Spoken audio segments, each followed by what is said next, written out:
How's it going, everyone? It's Gavin at Balls to You. Going to be doing a few series of videos regarding hints and tips and just general help and advice regarding various different things in this hobby. A lot of people come into this hobby and think it's all glory and think it's all about money and getting them eggs. As I said before, there's a lot of hard work that goes into this, and it needs to be a passion. You need to have a passion.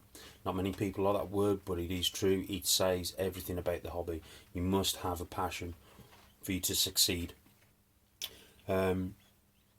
Basically, what I'm going to be doing, I'm going to be doing a few short videos just with hints and tips, just to help anyone basically who may be having problems or may want to know a little bit more in depth into why certain things are done in a certain way.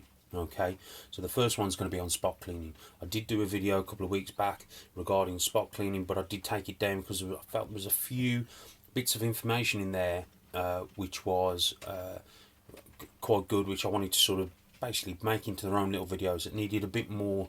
They needed a bit more explanations, you know, that sort of thing. So this first video is going to be about spot cleaning. Okay, guys. Now, as I've said before, feed a dirty cage and breed in a dirty cage, but there's ways and means around that. Okay, as you can see, we've got a typical set out here. We've got a male Mojave, Cos Mojave, who's Mojo. He's got a water bowl, he's hide, and obviously, as you can see, because he's on paper, which I keep all of them on paper, he's basically obviously weed and he's pooed at the back, which I can see. Okay, so the first thing we do, obviously, we remove the water bowl. Okay, now what I do, I only do a spot clean on a regular occasion. I don't deep clean every time I do this, simply because their smell is what makes them feel secure. Okay, so their scent is what helps them feed, breathe and thrive in your environment. So it's important, even though it is to keep the cage clean or the tub clean, it's also important to remember their scent is what makes them feel comfortable. Okay, so the first thing obviously we do, remove the water bowl, remove the hide. As you can see, here it is.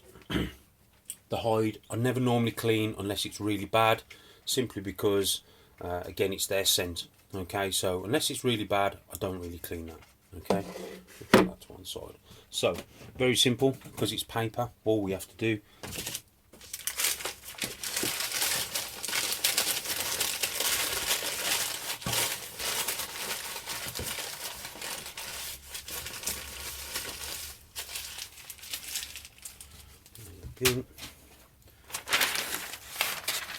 brush with the paper. Now guys, if you noticed, I haven't really cleaned or used any sort of cleaning product on the tub. Again, simply because we still want their scent in there. It's not bad, it's all dried up, you know, it's all on the paper, so it's basically their scent. So we're still keeping their scent in there. Okay, the fresh water bowl in with some fresh water, which I have done already. Hide in, bang, done. Okay, obviously we put our little snake back. And that's basically it, guys. Simple spot cleaning. Obviously spot cleaning is done in various different ways depending on obviously what substrate you're using. I don't like fibrous bedding, simply because I had a bad experience with one. With some, long story short, basically the fibrous bedding that I was using once basically had mite eggs, because I had nothing else, no other way that the mites could have came in, and one of my snakes basically had mites. Sorted it, treated it, I mean it's about a year ago now, but it's mites aren't a massive problem, but obviously they're a problem nonetheless, especially if it's in breeding season. You've got to then quarantine all your animals, then all of a sudden your breeding season's come to an end because of a simple thing like mites. Okay, so mites aren't a problem, you've just got to deal with them in a certain way, and obviously being proactive in trying to stop you know, any sort of mite eggs coming into your collection, you know, is obviously the way forward.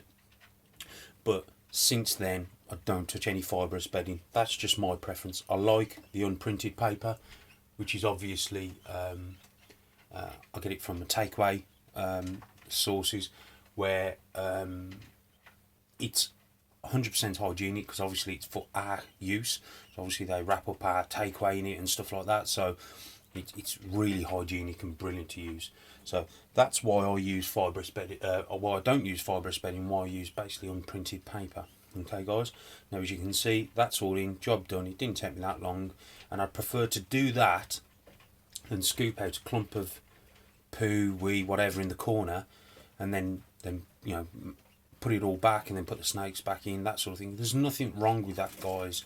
It's just what I prefer. This is my preference.